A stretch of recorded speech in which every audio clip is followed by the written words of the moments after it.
Agbẹnusọ ìjọba àpapọ̀ orílẹ̀-èdè yìí àná, èèyàn mínísítà ọ̀rọ̀ ìròyìn Minister for Information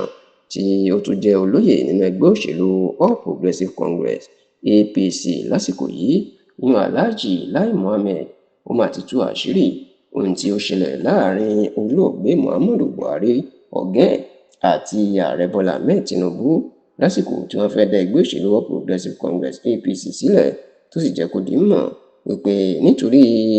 Buhari kò ṣe nǹkan tí Tinubu tí ó fẹ́ ló jẹ́ kí àjọṣepọ̀ àwọn kó má gún régé ní nǹkan bíi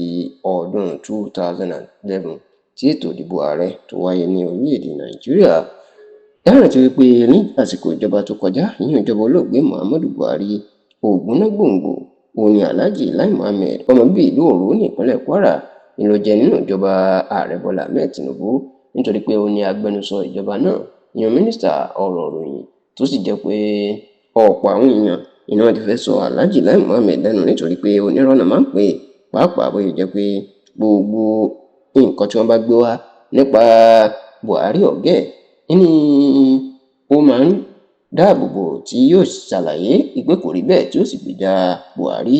Eléyìí ó jẹ́ kí Buhari fẹ́ràn tí àwọn méjèèjì tí wọ́n sì súnmọ́ ara wọn. Ṣùgbọ́n láìpẹ́ yìí, ó ní Lai Mohammed ló máa sísọ lójú eégún ohun tó ṣẹlẹ̀ láàrin Buhari àti Tinubu ní àsìkò ètò ìdìbò ààrẹ ọdún 2011. Nínú ìfọ̀rọ̀wérọ̀ tí ọkùnrin náà tí ó ṣe èèyàn Alhaji Lai Mohammed tó ṣe pẹ̀lú sọ̀rọ̀sọ̀rọ̀ ìlú Ìbàdàn kan tí wọ́n ń pè ní Edmond Obilo, ló ti jẹ́ kó di mọ̀ pé lásìkò tí àwọn ẹgbẹ́ òṣèlú ACN nígbà náà, ìyẹn Action Congress of Nigeria, àti Tinubu jẹ́ olùdásílẹ̀ àti aṣíwájú ẹ̀, tí ó fẹ́ ṣiṣẹ́ pọ̀ pẹ̀lú ẹgbẹ́ òṣèlú Congress for Progressive Change APC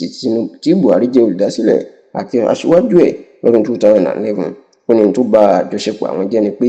àwọn ti lérò pé kí àwọn Buhari káwọn fa ààrẹ sílẹ̀, káwọn sì fa igbákejì ààrẹ sílẹ̀, ṣùgbọ́n tán ní Buhari ò jẹ́ kí àwọn Tinubu fa igbákejì ẹ̀ sílẹ̀, tó jẹ́ pé wọ́n kàn lọ mú ẹni tí ó wù wọ́n, ìyẹn pásítọ̀ Túndé Bákàrè ti ìjọ Citadel Global ní ìpínlẹ̀ Èkó. Ó ní èyí tí Tinubu àti gbogbo àwọn nínú ẹgbẹ́ òṣèlú ACN tí àwọn kò fẹ́. Ó ní lẹ́yìn eléyìí, ó ní àwọn túkà nítorí pé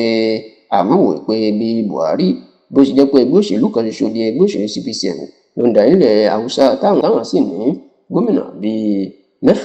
Wọn láwọn wò pé ó yẹ kí Buhari kí ó lè fún àwọn káwọn mú ipò ẹni tí ó jẹ igbákejì ẹ̀, ṣùgbọ́n nígbà tó ní kò gbà, ló ní àárín òun àti Tinubu ló dàrú tí wọn lè jọ ṣe pọ̀ kó tó wá dọdún 2012, ìyẹn lẹ́yìn ètò ìdìbò ọdún 2011 tí Buhari fìdí rẹmi. Ló ní àwọn méjèèjì ṣẹ̀ṣẹ̀ gbà pé báwọn ò bá ṣiṣẹ́ pọ̀, àwọn lè jáwé olúborí táwọn sì lè fi ẹ̀yìn ẹgbẹ́ òṣèlú PDP lélẹ̀ láéláé.